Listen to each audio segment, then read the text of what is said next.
दोस्तों, मैं राहुल सिंह अपने YouTube चैनल जावा अलर्ट हब में आप सभी का स्वागत करता हूं। आज के इस वीडियो में हम लोग चर्चा करेंगे रेलवे की ग्रुप डी की भर्ती के बारे में, जिसका नोटिफिकेशन आज जारी हो चुका है। अब इसमें ऑनलाइन आवेदन करने की प्रारंभिक तिथि, अंतिम तिथि, एज और इसमें कितनी वैकेंसी है और कौन कौन विद्यार्थी इस फॉर्म को डाल सकते हैं, सबकी चर्चा करेंगे। इससे पहले चर्चा करने से पहले हम एक बात बता दें कि इसमें एज में कुछ छूट मिला। पहले कोरोना काल के पहले जितनी भी भर्ती आती थी रेलवे की ग्रुप डी में, उसमें मिनिमम एज 18 साल और मैक्सिमम एज 33 साल था। लेकिन इस बार जो भर्ती जारी हुआ है कोरोना काल के पहले बाद का, उसमें मिनिमम एज 18 साल और मैक्सिमम एज 36 साल कर दिया है। ये नोटिफिकेशन में भी बता दिया है। हम इस पूरी नोटिफिकेशन की पूरी चर्चा करेंगे। एग्जाम पैटर्न में कोई बदलाव नहीं हुआ है, इसकी भी चर्चा करेंगे। और बाकी एलिजिबिलिटी क्राइटेरिया में थोड़ा बहुत परिवर्तन हुआ है, उसकी भी हम चर्चा करेंगे। आइए हम बारी बारी इन सब पे चर्चा करते हैं।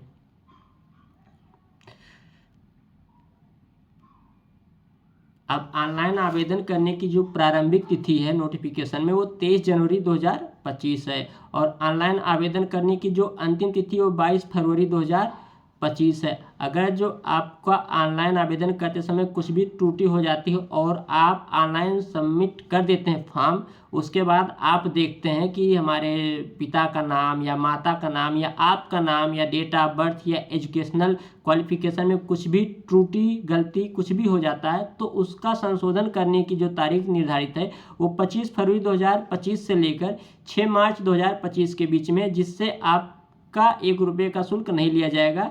ये फ्री ऑफ कास्ट आप इसमें मॉडिफिकेशन कर सकते हैं। अब आइए हम चर्चा करते हैं इस वैकेंसी का वेतन कितना। अभी जो वैकेंसी 7th CPC पे मैट्रिक्स है, इस समय प्रारंभिक वेतन 18,000 रुपया लिखा हुआ, इनिशियली पे 18,000 रुपया है। और एज भी लिखा हुआ 18 से 36 मैक्सिमम। टोटल वैकेंसी 32,438 है। ये जो 7th CPC पे मैट्रिक्स 18,000 है, 2026 में 8 CPC पे मैट्रिक्स लागू हो जाएगा, तो इसमें आपका वेतन हो जाएगा सीधे 40,000 रुपये। कैलकुलेट किया गया तो उसमें 40,000 आ रहा, सीधे से 18 से 40 पहुंच जाएगा। ठीक, अब आगे आइए। नीचे एज के बारे में हम बता चुके हैं, कोरोना काल के बाद, कोरोना काल के पहले। वहाँ ये इंग्लिश में लिखा हुआ देखिए, to provide relief to many candidate who may exceed the age limit and missed the opportunity in the participate in railway recruitment due to COVID-19 pandemic, it has been decided to grant one-time age relaxation for 3 years beyond the prescribed upper age limit। जो विद्यार्थी 18 से 33 साल के थे, corona काल में उनका as complete हो गया था, उन सभी विद्यार्थियों को हम 3 साल का छूट दे रहे हैं। वो लोग फॉर्म भर सकते हैं, क्योंकि 3 साल ये कोरोना काल के बाद वैकेंसी नहीं आई थी, इस वजह से आपको 3 साल का छूट दिया जा रहा है। अगर जो आप 3 साल इस समय 36 साल के बीच में है, 18 से 36 के बीच में, तो आप इस फॉर्म को भर सकते हैं। और नीचे लिखा हुआ है रिजर्वेशन के लिए, उसी अनुसार इनका एज और बढ़ा दिया गया। अगर जो उस समय इनको 33 साल था, तो अब सामान्य वर्ग का 33-36 था, तो इनका 40 रहा होगा, तो इनको 45-46 मिलेगा। उसकी भी चर्चा हम आगे करते हैं। आइए,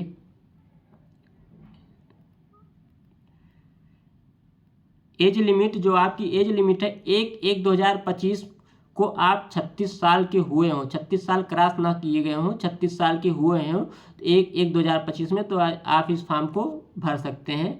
और डेट ऑफ बर्थ मिनिमम क्या है, हम उसकी भी चर्चा करेंगे। ये डेट ऑफ बर्थ के बारे में एक बार हम देखिए, नोटिफिकेशन आने के पहले यूट्यूब पे बहुत वायरल हुआ कि वैकेंसी 55,000, 50,000, 60,000 आने वाली है।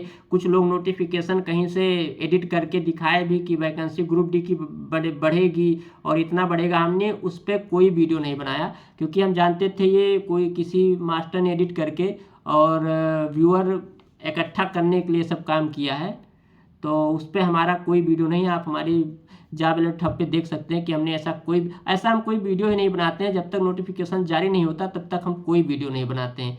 अब आइए, ओबीसी को 3 साल का अलग से छूट मिला है। अगर जो इनका उस समय 33 साल रहा होगा तो बढ़ा दिया गया है। SC ST को 5 साल, EWS को 3 साल बताया गया, तो उसके अनुसार ये ओबीसी का 6 साल हो गया, SC ST को 8 साल हो गया है, छूट मिला है इन सबको एज में।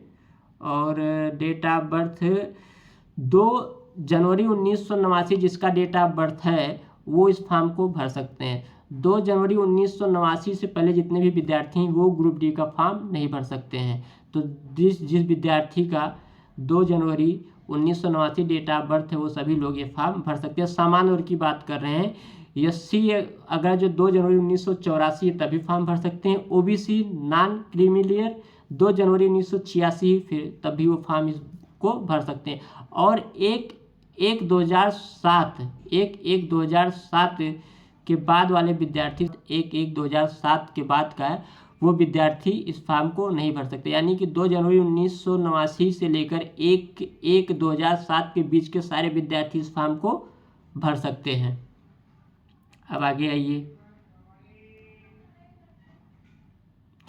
फीस पेमेंट इसका 500 रुपये है, जिसमें से अगर जो आप पेपर देने जाते हैं तो आपका 400 रुपये रिफंड हो जाएगा। 400 रुपये जब रिफंड करेंगे तो आपका 10 रुपये नहीं 390 आएगा। 10 रुपये ट्रांजैक्शन शुल्क अपना बैंक काटता है।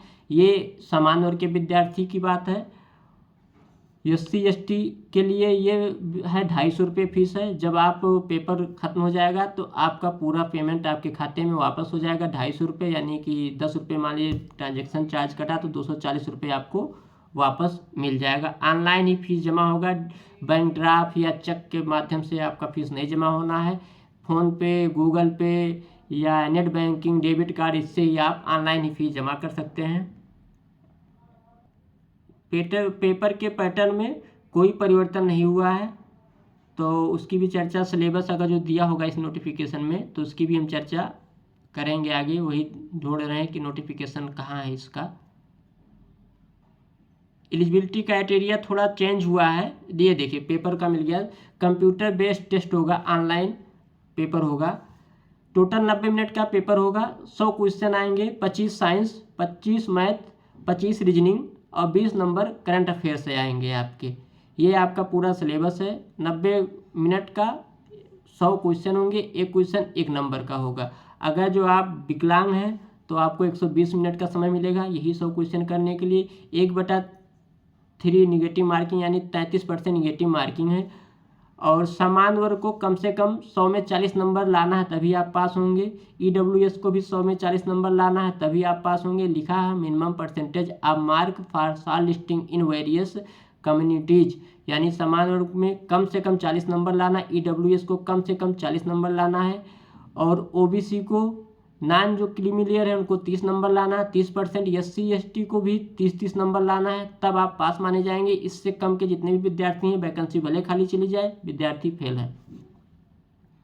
और आगे मैथमेटिक्स का सिलेबस दिया हुआ है। नंबर सिस्टम, बोडेमास, LCM, HCF, यानी कि अर्थमेटिक आपकी पूरी आएगी। और ज्योमेट्री से algebra, trigonometry, square root, calendar clock आप रीजनिंग में ही पढ़ लेंगे। और कैलकुलेशन, एज कैलकुलेशन, यानी अर्थमेटिक को थोड़ा सम पार्ट आपका आएगा, ये क्या कहते हैं एडवांस मैथमेटिक्स से, ज्योमेट्रिक पार्ट से। बाकी रीजनिंग का सिलेबस है। रीजनिंग तो फार्म वही विद्यार्थी डालेंगे जो SSC दे रहे हैं, तो पूरा सिलेबस ही पढ़ लीजिएगा। साइंस इसका थोड़ा अलग से आता है, उस हाई लेवल का साइंस आता है, फिजिक्स, केमिस्ट्री, लाइफ साइंस आएगा 10th स्टैंडर्ड का, लेकिन उतना मान लीजिए कि उससे भी हाई लेवल का आता है। तो साइंस पढ़ के ध्यान से जाइएगा क्योंकि साइंस में ही लोचा होता है इस पेपर में। उसके बाद आपका यहाँ अगर जो पास होते हैं तो फिजिकल इफिशियंसी टेस्ट PET होगा।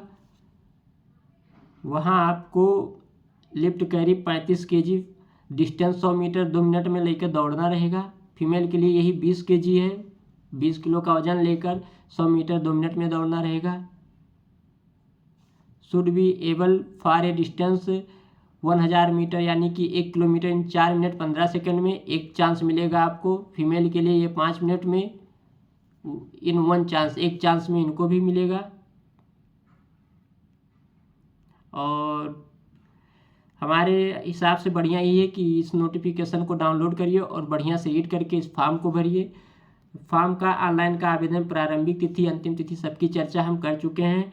अब चर्चा करेंगे एजुकेशनल क्वालिफिकेशन की, जिसमें इसमें परिवर्तन हो गया था कि ITI पहले ग्रुप डी में मांगता था, वर्तमान में ITI हटाकर हाई स्कूल मानक कर दिया है। इसमें नुकसान ITI वाले विद्यार्थियों का, पहले जो भी फॉर्म डालते थे उनके लिए ITI अनिवार्य था, लेकिन इस बार सरकार ने कहा नहीं, हाई स्कूल वाले भी फॉर्म डाल सकते। तो उसमें नुकसान ये है कि जो हाई स्कूल किए हो तो फॉर्म डालेंगे ही, इंटर वाले बेरोजगार वो भी डालेंगे, अंडर ग्रेजुएट BA BSc बेरोजगार, BTech BCom BBA BCA वो भी डाल देंगे, MCA बेरोजगार वो भी डाल देंगे, PhD बेरोजगार वो भी डाल देंगे, B.Ed BTC।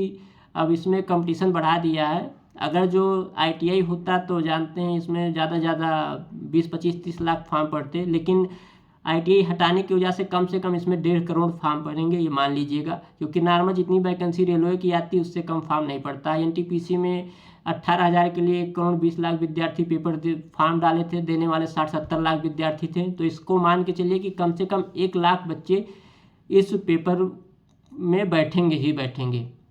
और अभी तो घोषणा भी 2026 में हो गया तो कि 8वां वेतन आयोग भी लगेगा, तो वेतन दुगना होने की भी संभावना है। तो सारे बेरोजगार इस पर टूट पड़ेंगे। एज भी आप बढ़ा दिए, 18 से 36 कर दिए हैं। तो साइंस अगर जो आपका ठीक है तो आपका जान लीजिए कि ये पेपर निकालने के लिए बहुत आसान है, क्योंकि साइंस ही अलग लेवल का पूछता है।